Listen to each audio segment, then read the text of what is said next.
All right, my man, state your name and let them know you're on Nickavelli TV.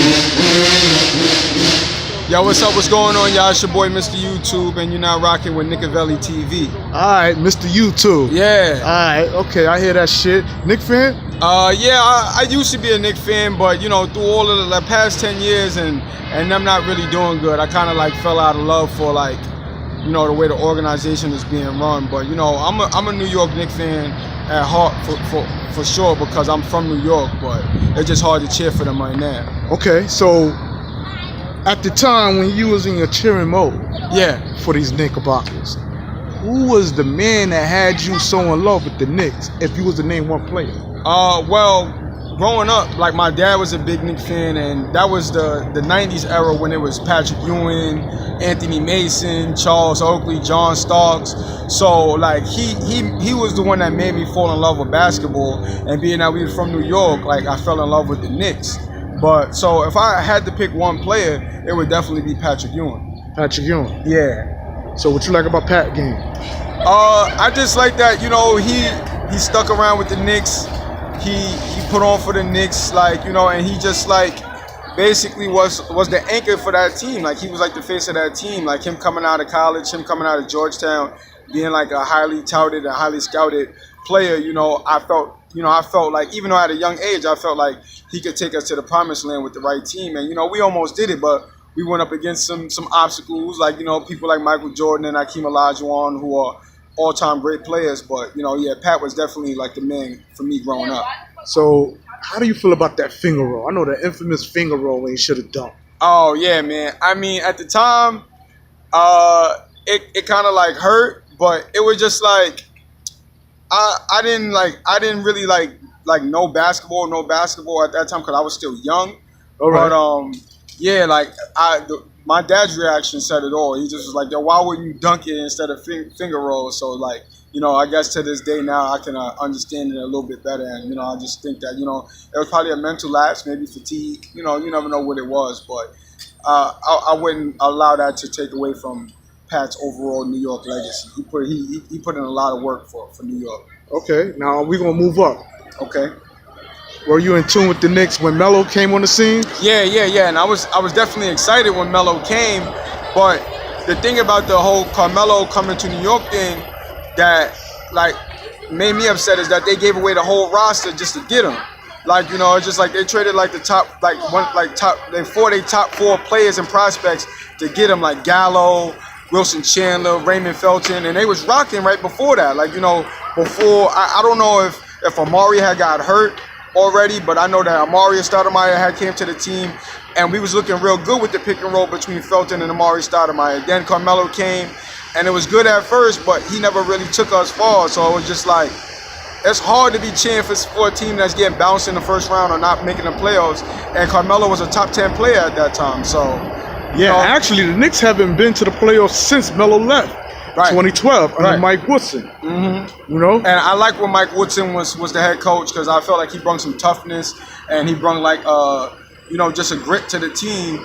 But for me, the biggest turning point for me wasn't Carmelo. It was when Jermey Lin came, and he just brought like a spark and a magic back to New York. Like it just like, even though they wasn't the top seed or anything like that, like he was hitting game winners and he was just bringing like a magic and an energy back to the New York culture. And I felt like they let him go in free agency because they didn't want to pay him the money for whatever reason. I heard, you know, rumors about Carmelo saying he didn't want him to come back or was hating on him. But, you know, that's why I feel like just New York getting to that next level, we couldn't take that step, maybe because of egos or just because of mismanagement and people that's in a position of power over there. But hopefully they can get back to the top. So basically, you insinuating to me, to Nickavelli, that Melo was kind of jealous of Jermey Lin. You think so? Yeah, I believe so. I mean, when you the man in New York, because if you remember when Melo came, Amari Stoudemire was on like a decline. Like his decline was like super fast in New York. He didn't really have like a long prime. Like he was killing when he was on Phoenix. He came over to New York. He had like a crazy streak of like 30-point games or whatever. He had like broke one of Patrick Ewing records. And then after that, he was on the decline when Melo came. So they never really was able to be like a dynamic duo or a dynamic force. And then you had LeBron and Wade in Miami. So that held them back too. But when Jermey Lin came, it was just kind of like the spotlight and the attention was on New York. Like whether they was winning, losing, it was always like, yo, what did Jermey Lin do, or what's going on with the Knicks? And I just felt that, like, you know, Melo seeing that, and he the top dog of the team. He just like, nah, I'm not gonna let this kid that came from the D League come in, you know, take my thunder or take my spot, you know. All right, moving right along. What you think about the Knicks today? When I mentioned players like Kevin Knox, Alonzo Trier, you know. Well, I don't really know too many players on the team right now. I know that there's a pretty good rim protecting big man on the team. But I don't Mitchell know his Robinson. name. I don't. I've been hearing a lot about him. He averaging 3 blocks per game. Yeah. So Kevin Knox can't shoot. I'm not too really big on him. Really? You don't think there's growth for him? I think there's growth for him, but I mean, well, time will tell. I don't really like the other prospect that's on the team that they drafted. I forget his name. You talking about Dennis Smith Jr.? No, I love Dennis Smith. I love Dennis Smith. Talk to me about Dennis Smith. We get back to that. High flyer, explosive point guard. I feel like they can do some things with him. I feel like he's still young.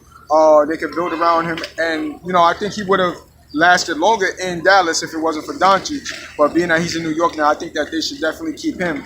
But the other point guard that's on that team, Frank Ntilikina? I don't see like, it's not even a matter of skill or talent. It's just a matter of this. Like New York, you gotta have this. Like you gotta like really have heart, grit, and I just don't see that in him. What do you say to those who say give Frank more time? He came in under Jeff Hornacek. You know, when Phil Jackson was the president of the Knicks, you know, and I don't know. Some people say he should have went in the G League then. Yeah, I feel like New York isn't the place for him. But he's under. We got a good coach now. And, Fizdale. Coach Fizdale.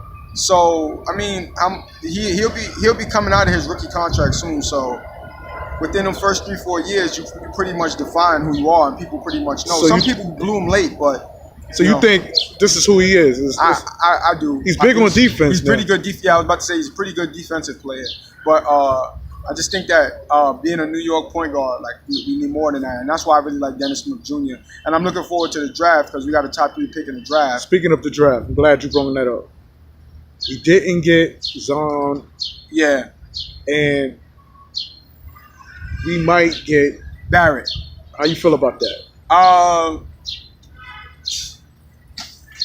In the trade, I think that would be good. I don't know about R.J. Barrett in New York. I mean, some of them compare his game to Paul George, James Harden. Barrett, and you got Bernard King speaks very highly of him.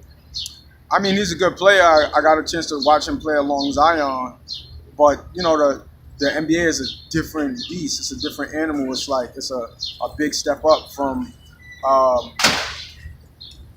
college. Yeah, I agree. You know, they said the same thing as about Andrew Wiggins, and he never really lived up to it.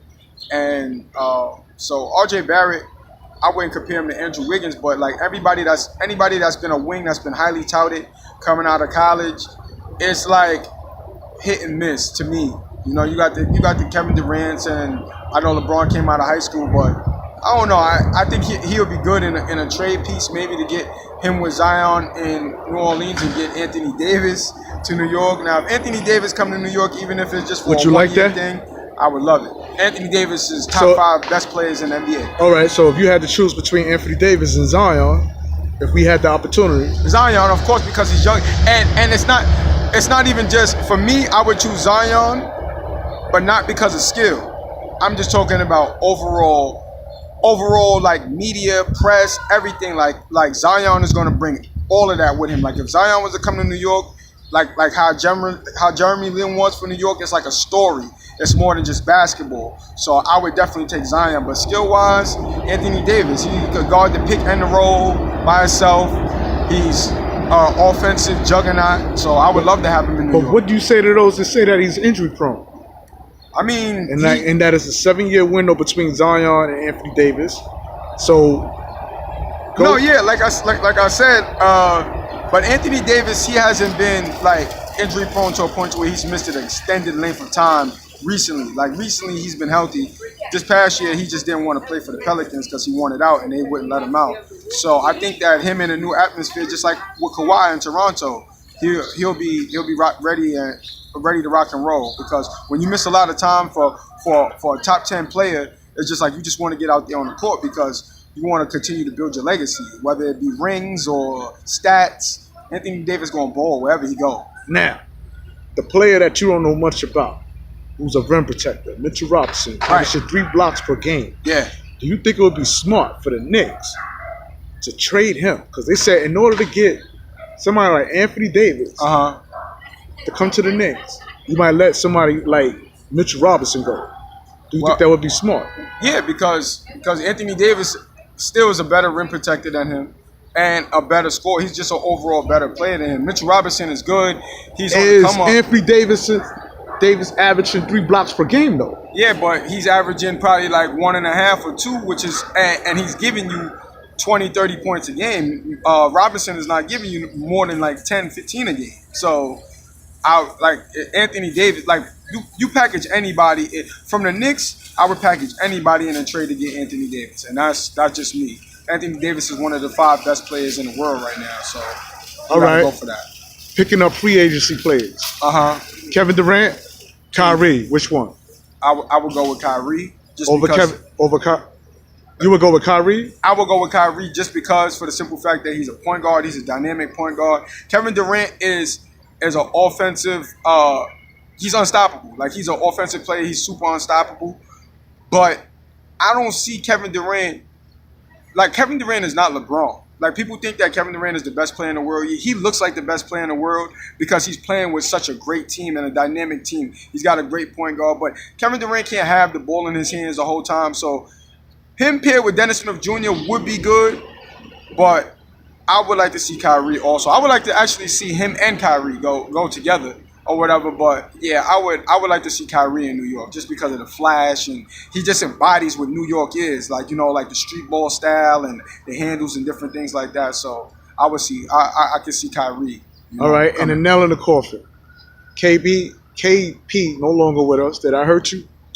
No, not really. Porzingis was good, but he's 7'3", coming off of a meniscus tear. You know, like, people that tour don't last that long in the NBA. Not taking away nothing from his game, but he didn't really take us far. Like, people was, he's this and he's that, and he's good. Don't get me wrong.